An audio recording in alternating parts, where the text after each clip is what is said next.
विद्यार्थियों, आज हम व्यवसाय अध्ययन में कैपिटल स्ट्रक्चर के बारे में जानेंगे कि एक फर्म की पूंजी संरचना अर्थात पूंजी ढांचा क्या आशय है।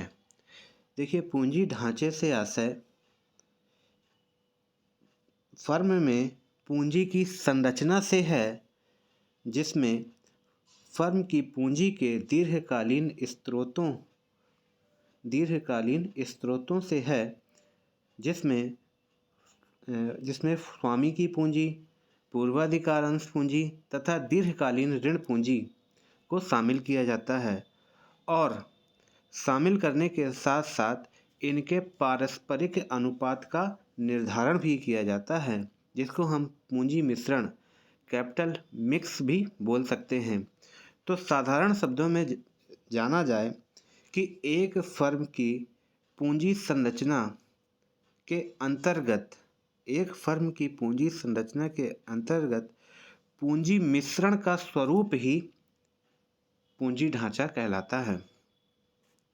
पूंजी मिश्रण से आशय कि फर्म की पूंजी में कितना भाग ऑनर्स कैपिटल का है, कितना भाग प्रेफरेंस शेयर कैपिटल का है और कितना भाग लॉन्ग टर्म बोरोइंग का है, अर्थात कितना भाग कंपनी की कितनी कैपिटल लॉन्ग टर्म बोरोइंग के माध्यम से अर्थात दीर्घकालीन ऋणों के माध्यम से इकट्ठा की गई है।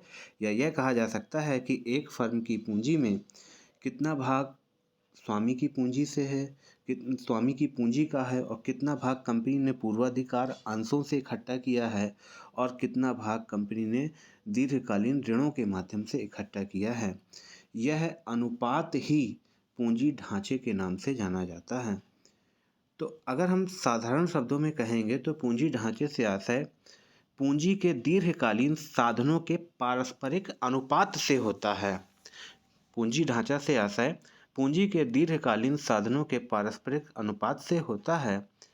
इसे पूंजी संरचना भी कहा जा सकता है। पूंजी ढांचा एक व्यापक शब्द होता है जिसमें समस्त दीर्घकालीन कोषों, जिसमें अंश पूंजी, ऋण पत्र, दीर्घकालीन ऋणों तथा संचितों को सम्मिलित किया जाता है। पूंजी ढांचे को निर्धारित करते समय कंपनी के प्रवर्तकों को इस बात का निर्णय लेना पड़ता है कि स्वामित्व पूंजी तथा ऋण पूंजी का अनुपात क्या होगा, अर्थात फर्म की कैपिटल स्ट्रक्चर में कितना रेशियो हमारा ऑनर्स कैपिटल का रहेगा, अर्थात कितना रेशियो हमारी ऑनर्स कैपिटल अर्थात इक्विटी शेयर का रहेगा, प्रेफरेंस शेयर का रहेगा तथा कितना भाग ऋण पूंजी का रहेगा, अर्थात कितना भाग इसमें बोरोइंग का रहेगा यानी कि लोन्स का रहेगा, जिसमें डिवेंचर्स, बॉन्ड्स वगैरह आते हैं। पूंजी ढांचे को शाब्दिक अर्थ में समझा जाए तो पूंजी ढांचे का आशय यह निश्चित करना होता है कि संपूर्ण पूंजी में कितना भाग अंशों से तथा कितना भाग ऋण पत्रों से प्राप्त किया जाएगा, यह निर्धारण करना ही पूंजी ढांचा कहलाता है।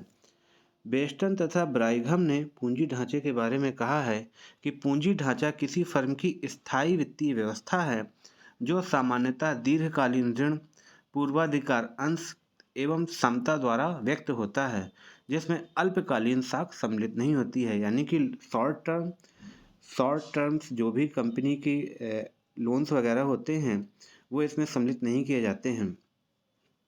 समता में समतांश, पूंजी अधिक तथा संचित धारित आय सम्मिलित होती हैं। पूंजी ढांचे के संबंध में ही C.W.